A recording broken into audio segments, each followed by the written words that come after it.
स्वागत है आपका लर्नर्स अम्ब्रेला में। दोस्तों आज हम शुरू करने जा रहे हैं स्फेरिकल मिरर्स एकदम डिटेल में। आइए सबसे पहले जानते हैं कि स्फेरिकल मिरर्स होते क्या हैं। तो दोस्तों स्फेरिकल मिरर्स ऐसे मिरर्स होते हैं जिनकी reflecting surface part of hollow sphere होती है, यानी कि जो स्फेरिकल मिरर्स की कर्व्ड सरफेस होती है, जैसे कि हमने प्लेन मिरर में पढ़ा है कि उनकी जो सरफेस होती है वो फ्लैट होती है, पर स्फेरिकल मिरर के केस में वो एक कर्व्ड सरफेस होती है, कर्व्ड। दोस्तों स्फेरिकल मिरर को स्फेरिकल क्यों कहा जाता है? ऐसा इसलिए क्योंकि स्फेरिकल मिरर जो होते हैं वो एक होलो स्फेयर यानी कि ग्लास की जो गेंद होती है उसका एक हिस्सा होते हैं। जैसे कि अगर हम इसको काट कर निकाल दें तो यहाँ से एक स्फेरिकल मिरर हमें मिलता है।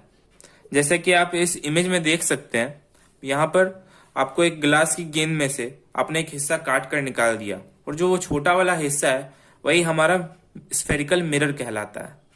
आइए दोस्तों देखते हैं अब स्फेरिकल मिरर्स के कुछ टाइप्स। हमारे पास दो टाइप्स होते हैं स्फेरिकल मिरर्स के, एक होता है कॉनकेव और दूसरा होता है कॉन्वेक्स। तो दोस्तों ऐसा स्फेरिकल मिरर जहां पर रिफ्लेक्शन ऑफ लाइट एक बेंट इन सरफेस, यानी कि जो ये सरफेस है अगर हम इस तरह से देखें तो ये सरफेस हमारी बेंट इन होगी और ये सरफेस हमारी बल्जिंग आउट होगी। ये सरफेस हमारी बल्जिंग आउट है और ये है बेंट इन। तो दोस्तों जब रिफ्लेक्शन हमारी बेंट इन सरफेस से होती है, यानी कि मान लीजिए अगर हमने इस साइड को कोट कर दिया, जैसे कि ये हम जब एक साइड को कोट कर देते हैं किसी भी मेटल से जो कि अमूमन सिल्वर या एल्यूमिनियम होता है, तो दूसरे साइड से जब रिफ्लेक्शन होता है तो उसको ही हम कॉनकेव मिरर कहते हैं जब इस तरह से होता है। तो कॉन्वेक्स मिरर ऐसा होता है जैसे कि अगर हमने अंदर वाली साइड को कोट कर दिया तो ये हमारी इस तरह से रिफ्लेक्ट हो जाएगी रे, तो इसको हम कॉन्वेक्स मिरर कहेंगे क्योंकि यहाँ बल्जिंग आउट सरफेस से हमारी रिफ्लेक्शन हो रही है।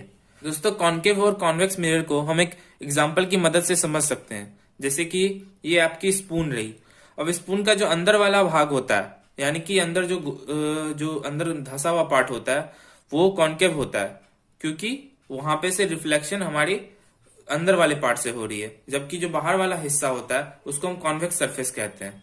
तो ये दोनों हुए हमारे एवरीडे एग्जाम्पल कॉनकेव और कॉन्वेक्स मिरर के। आइए देखते हैं दोस्तों स्फेरिकल मिरर से रिलेटेड कुछ इंपॉर्टेंट टर्म्स। हमारा सबसे पहला टर्म है सेंटर ऑफ कर्वेचर। दोस्तों हमको याद होना चाहिए कि हमने जो स्फेरिकल मिरर बनाया था वो एक स्फेयर का पार्ट था और स्फेयर को हम 2 डायमेंशन में ऐसे सर्कल की तरह रिप्रेजेंट कर सकते हैं। तो आइए दोस्तों सेंटर ऑफ कर्वेचर क्या होता है? The centre of hollow sphere of glass of which the mirror is a part, यानी कि स्फेयर का जो सेंटर होता है वही सेंटर ऑफ कर्वेचर कहलाता है। हमारा यही है सेंटर ऑफ कर्वेचर, जिसको हम शॉर्ट फॉर्म में COC भी लिख सकते हैं। हमारा दूसरा टर्म होता है दोस्तों रेडियस ऑफ कर्वेचर। हमारा दोस्तों इसी स्फेयर का जो रेडियस होगा, यानी कि यहां से यहां तक का डिस्टेंस जो कि किसी भी स्फेयर का रेडियस होता है, उसको ही हम रेडियस ऑफ कर्वेचर कहेंगे, यानी कि ROC।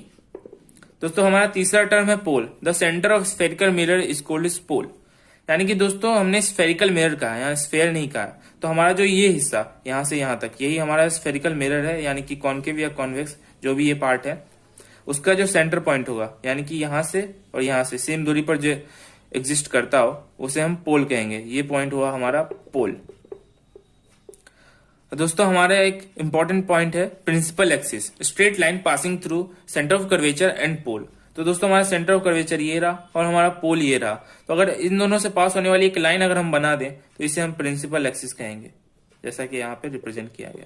दोस्तों सेम बात होती है कॉन्वेक्स मिरर के लिए भी। यहाँ पे इसे हम सेंटर ऑफ कर्वेचर कहते हैं, बीच वाले पॉइंट को पोल कहते हैं और इन दोनों के बीच के डिस्टेंस को रेडियस कहते हैं।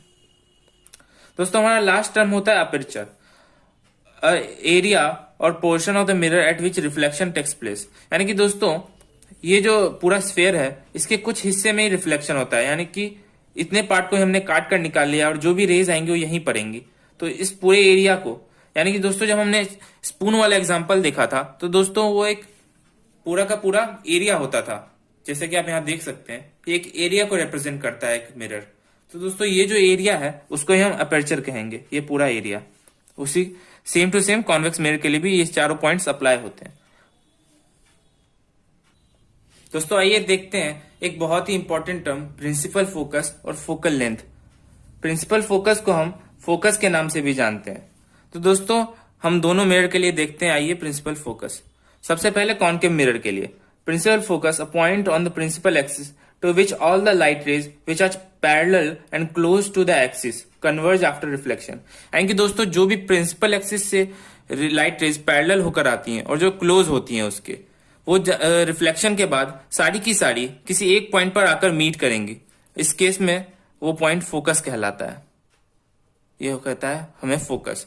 इसको हम एक एक्टिविटी से भी समझ सकते हैं। जैसे कि आप यहाँ देख सकते हैं सन की लाइट रेज जो कि बहुत दूरी से आ रही है, इसलिए वो लाइट रेज पैरेलल हो चुकी हैं। अब जब वो एक कॉनकेव मिरर पर पड़ रही है तो वहां से जो लाइट रेज रिफ्लेक्ट होकर जाती हैं और वो अगर आप पेपर रख दें उसके रास्ते में तो आप कुछ देर बाद देखेंगे कि वो पेपर जल रहा है। जब वो पेपर जल जाता है पूरी तरह से तो आपको एक अप्रोक्सीमेट वैल्यू मिल जाती है उस पेपर और उस मिरर के बीच के डिस्टेंस से कि हमारी फोकल लेंथ क्या है, यानी कि फोकस और हमारे मिरर के बीच के डिस्टेंस, इसको ही हम फोकल लेंथ कहते हैं। ये है हमारा next term, distance between pole and focal length. Pole हमारे स्फेरिकल मिरर का सेंटर पार्ट। दोस्तों same to same convex mirror के लिए, पर यहाँ कुछ थोड़ा सा डिफरेंस है। A point on the principal axis, जहाँ पॉइंट फोकस हमारे प्रिंसिपल एक्सिस पे ही लाई करता है। पर दोस्तों आप देख सकते हैं जब लाइट रेज पैरेलल होकर आती हैं तो डाइवर्ज हो जाती है, यानी कि वो कभी मिलने वाली नहीं है।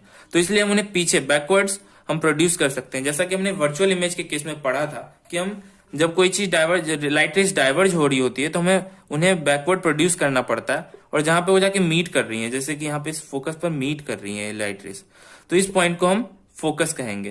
क्योंकि ये लाइट रेज यहाँ आपको ऐसा लगेगा कि वो मीट कर रही है, पर वो असल में मीट कर नहीं रही होती है। दोस्तों फोकल लेंथ सेम होती है हमारी कॉन्वेक्स मिरर के लिए भी, distance between pole and virtual focus. तो दोस्तों इस केस में आप देख सकते हैं कि हमारा फोकस वर्चुअल है, यानी कि ये मिरर के अंदर लाई करता है, जबकि यहाँ पे कॉन्केव मिरर के केस में हमारा फोकस रियल हो।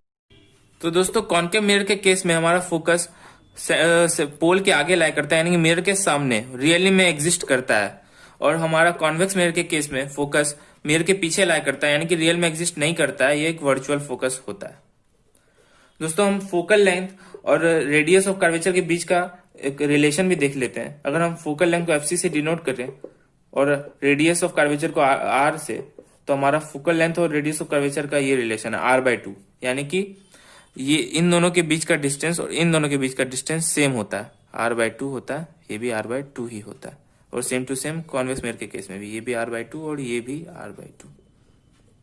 दोस्तों इस वीडियो में इतना ही। अगर आपको ये वीडियो पसंद आया हो तो इस वीडियो को लाइक करें, हमारे चैनल को सब्सक्राइब करें, और सारे डाउट्स और रेगुलर क्विजेज के लिए आप हमारे टेलीग्राम चैनल को ज्वाइन कर सकते हैं, जिसका लिंक मैंने डिस्क्रिप्शन बॉक्स में दे दिया है। धन्यवाद।